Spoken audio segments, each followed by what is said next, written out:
the more you can manifest and enrich yourself and manifest the reality which you want to manifest in your life. So you can, each and every one of you can be one of those people to reach out to so many of those beings out there who are waiting for this simple opportunity, for this one opportunity to experience a superconscious breakthrough. So you can be the person to reach out to them simply by sharing your experience in all of the social media platforms, by reaching out to your family members, your friends, their family members, and so on.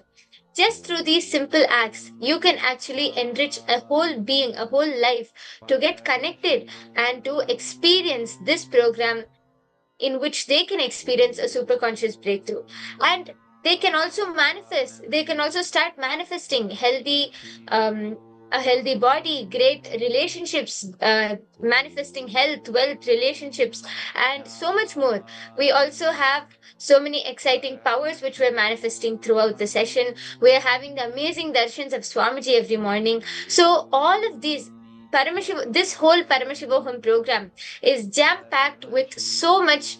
We can't even fathom how much we can benefit from this program. But this experience is something which each and every individual should experience for themselves. So you can be the person to reach out to all of them. So don't miss out on this opportunity to enrich more and more lives. And in that way, you can also enrich yourself and you can manifest your reality also. So if you all are done sharing, please go ahead and put a message in the comment section below. Then we can get started with our day. You can also enrich people by telling them that they are going to be learning the secrets of health today, as we are going to be learning the secrets of anti aging, and it's all about health today. Even the powers which we're going to be manifesting is related to that, and they're very exciting. So you can enrich anyone who is really interested in manifesting health.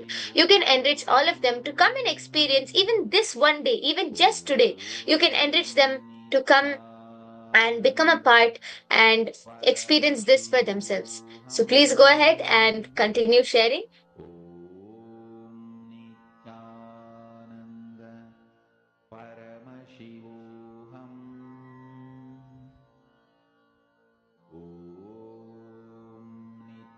Nithyananda Paramashivoham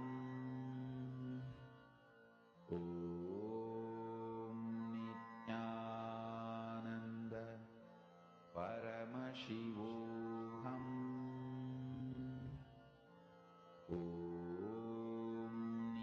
Nithyananda Paramashivoham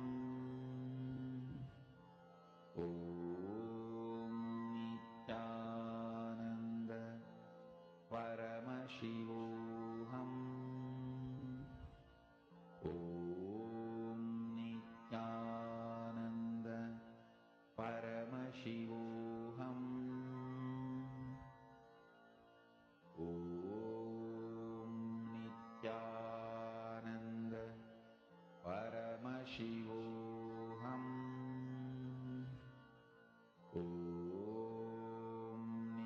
Nithyananda Paramashivoham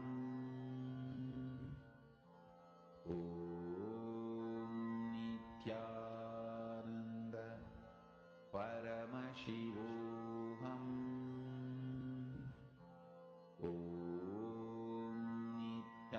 Nithyananda Paramashivoham Nithyananda Paramashivoham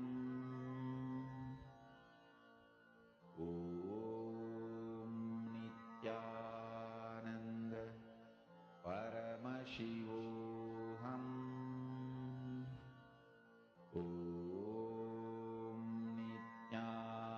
Nithyananda Paramashivoham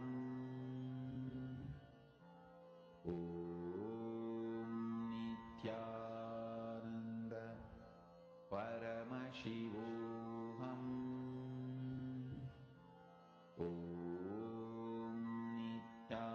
Nithyananda Paramashivoham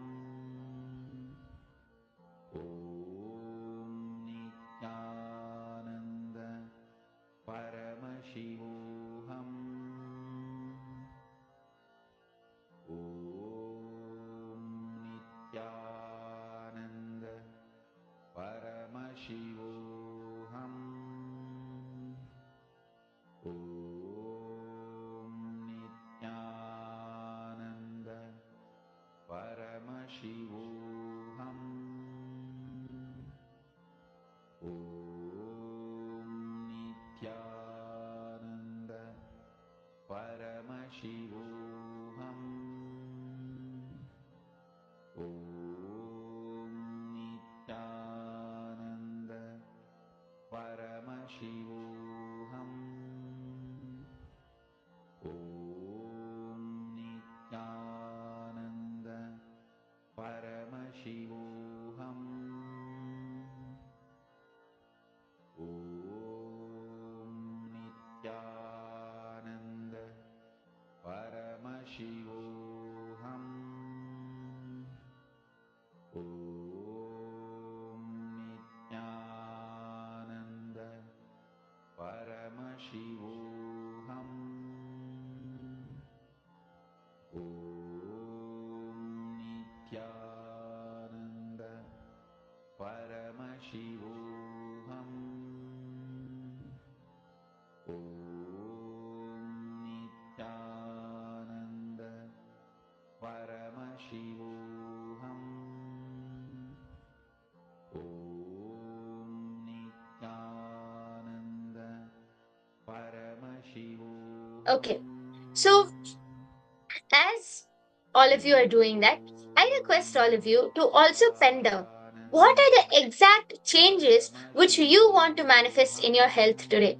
I'm sure all of you will have certain goals or certain desires which you want to manifest in your health related to your health. So, why don't all of you go ahead and start writing that down?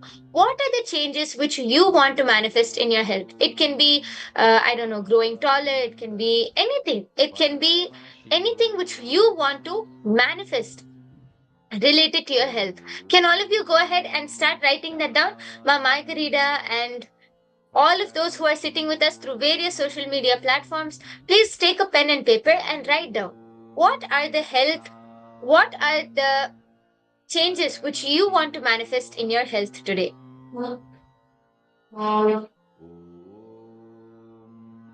Nithyananda Paramashivoham.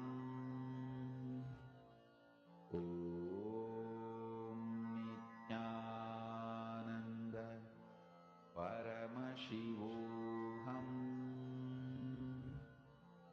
Om Nithyananda Paramashivoham.